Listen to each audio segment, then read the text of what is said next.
music. Let's go. I'm your boy Ro, OG member of the Orange Bowl Boys, and welcome to a not so successful edition of Student of the Game.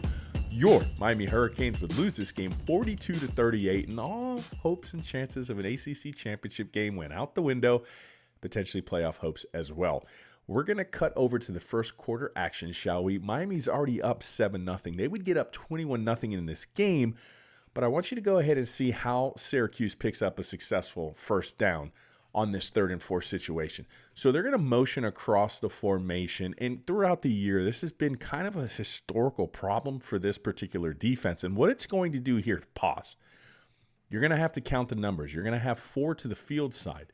So in this variety, Syracuse is setting the pass strength and the rush strength here on a 3rd and 4. Here's the line to go, and this is how Syracuse wins this battle.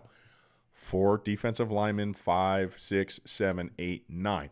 9 are pictured. Here's the line to go. 2 safeties are not going to be involved. So what happens? You lost immediately. Here's 1, 2, 3, 4. You have a linebacker bracketing here. You're asking cornerback 1 on this field side to slide the rail. They're playing zone here, mind you. And then you win it here. 2 on this 1. Okay? You just didn't have the numbers here. And when you have this Texas route, I really do appreciate this route by Syracuse. It's an easy first down. Safeties are still not pictured, okay? And there's routes taking them downfield too. But the down and distance awareness here, again, real simple. Just 4. This is winning with numbers pre-snap. That's all this is. 4, 3 are going to be out here to the field. You overload this one. Perfect. And I have a feeling that Syracuse kind of knew what the assignment and rules were for the University of Miami on some motion calls, because that was just too easy. Too easy there on that 3rd and 4.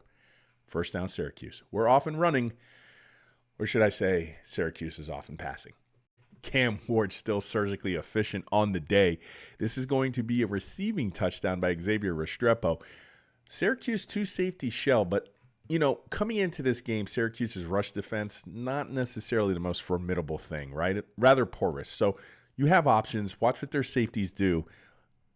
Okay, crash down initially first, right? They're looking to play the run action. They're looking to go ahead and swallow that up with numbers inside the run game. They get a little flat-footed, so now you have a one-on-one situation over here. I like the combo. It's a corner on the outside, and it's just a simple out route over here. You got to pay attention to when, okay, Cam Ward's delivering the football, back is turned, back. They're not even anticipating this and just beats it out there. That's a great anticipation throw. Initially, they said this wasn't a touchdown. I thought it was not even close. Great view there. Great pass, great concept. And again, when you take this corner over the top of it, it's kind of creating a nice little, not a pick, but it's keeping that DB1 out of the picture. And you can see right here, it's a natural vantage point for him to kind of shield that off. That's Jacoby George for the touchdown. You know what time it is. Bang. This is such remarkable timing here by Cam Ward and wide receiver 2. This is going to be Jacoby George, because you got to look at when this ball comes out. Right here at the top of the route, there's just going to be that quick little foot in the ground, kind of like he's stemming at the top, kind of selling that like out, right? Stabs that foot into the ground and the ball's being delivered. That's the amount of separation needed to. And look at it. It almost becomes high school wide open. But it was the timing of that route. That's what you get 12 weeks into the season when you have a surgical offense and a great quarterback. Split that kind of safety look, and then you're off and running. Miami Hurricanes on the year had an exquisite vertical passing attack. That is one thing at the next level that I know Cam Ward's going to do really well. He's a very good vertical passer. Very, very good. And again, in real time, steps, balls out, boom. Great route, great anticipation, great touch, great velocity, great everything. So, University of Miami, especially early on in this game, offense looks great. Very easy pitch and catch, very easy pre-snap read identifier here for Kyle McCord and Syracuse, who come out in this empty set. Look, 1, 2, 3, 4, 5, no running back. And when you have that, there is this penchant for quarterbacks to go ahead and get rid of the ball quick. Now, Syracuse loves to get rid of the ball quick.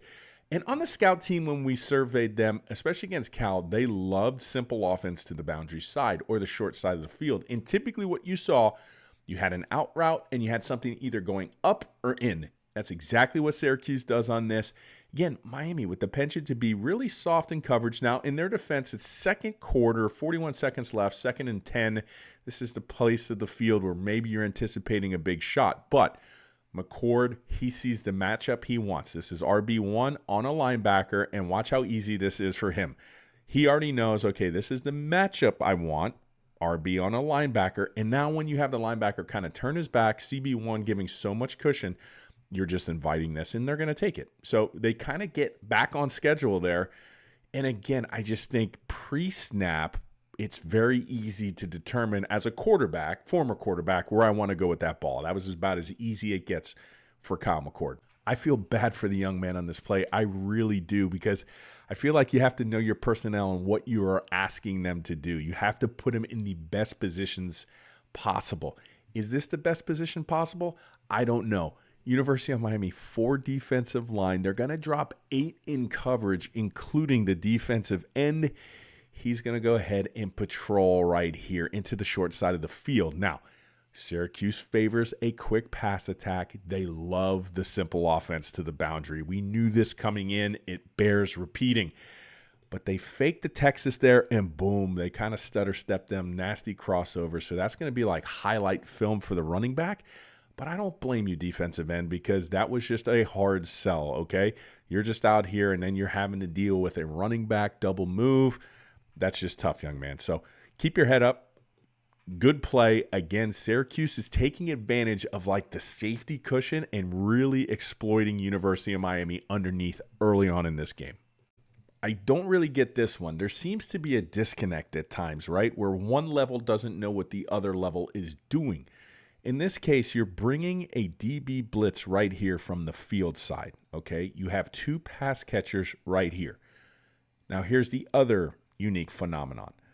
Again, you're going to have this safety over the top. This is the call that you have. They're coming in, you're playing over the top. So they just basically replace, right? This safety now becomes a corner, and this cornerback is essentially playing over the top like a safety would, okay?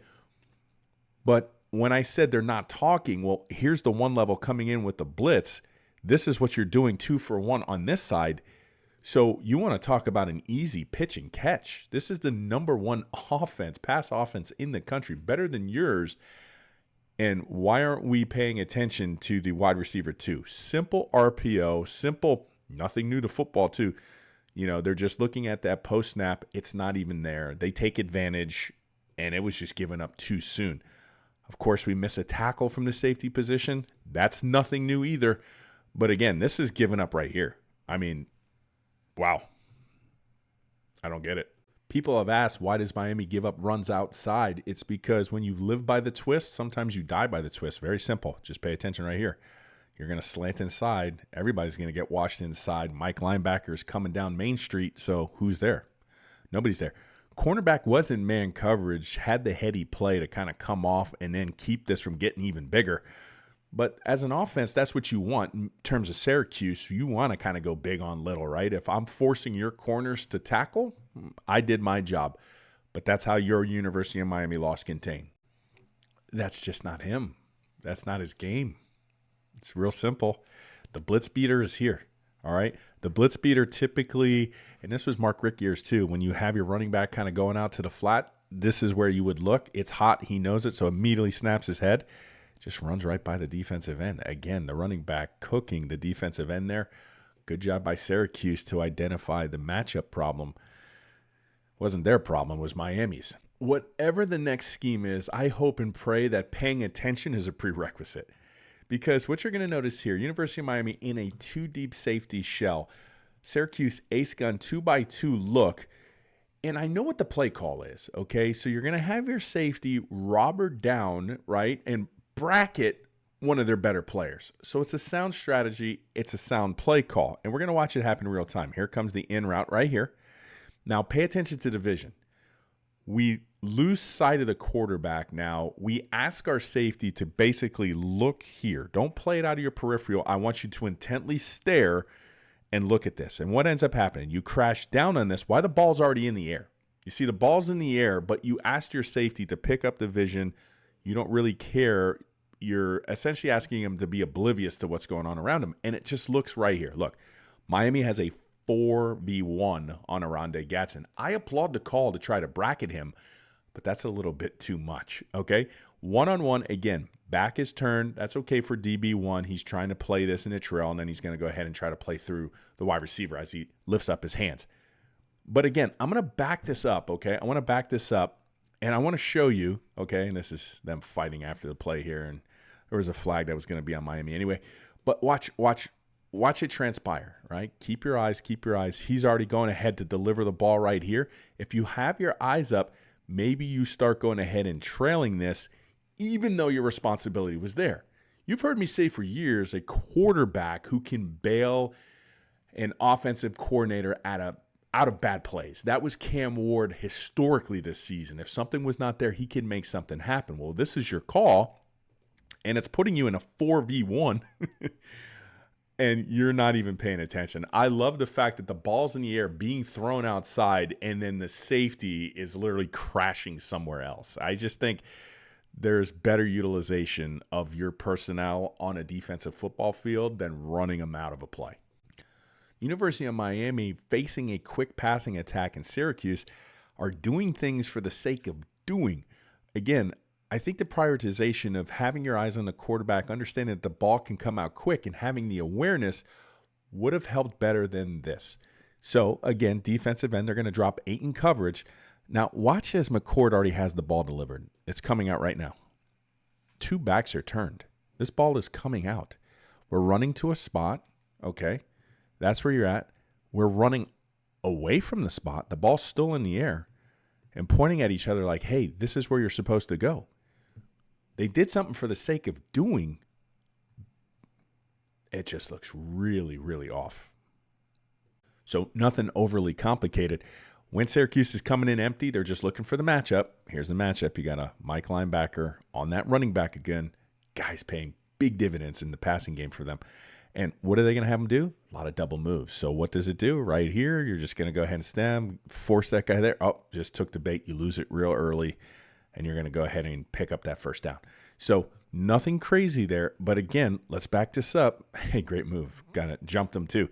1, 2, 3, 4, 5, 6, 7, 8, 9, and just no safety help, right? Quick passing attack. You got to contend with that. Ball's out. Easy. Won that easy. Not really hard for the quarterback there. And this is going to be the last clip of the evening. I'm sorry, Canes fans. I know this wasn't the highlight package that you were anticipating, but I felt like the defense needed to get a little bit more priority this week. And this is not going to end on a highlight either, because it's 1st and goal at this juncture. University of Miami are down 42-35, and this is what's going to end up transpiring, okay? Obviously, there's some trash talking going on here. He's pointing at him. Okay, he's pointing at him. Now, you don't see what's about to happen, but what would happen is the wide receiver would get up and basically take the crown of his helmet in front of the referee, and the referee's coming in the picture right here. So when this happens, he's going to just stand up real quick, take the crown of his helmet because he doesn't like what's being said, and basically undercut the Syracuse defender. Obvious, personal foul call. So then this is what's going to end up happening, and this is the last potential touch of the Cam Ward era. So on this 3rd and goal situation, University of Miami out of a comfort zone, okay? He's going to scramble.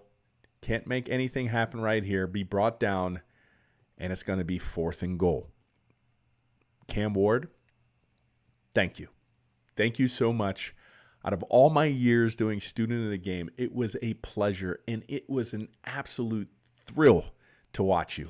You will go down with statistics as the best Miami Hurricane quarterback that we have had. Good luck in the NFL. You are a first-round talent. You were special. Thank you so much.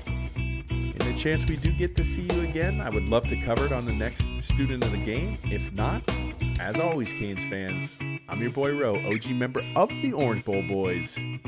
Bang.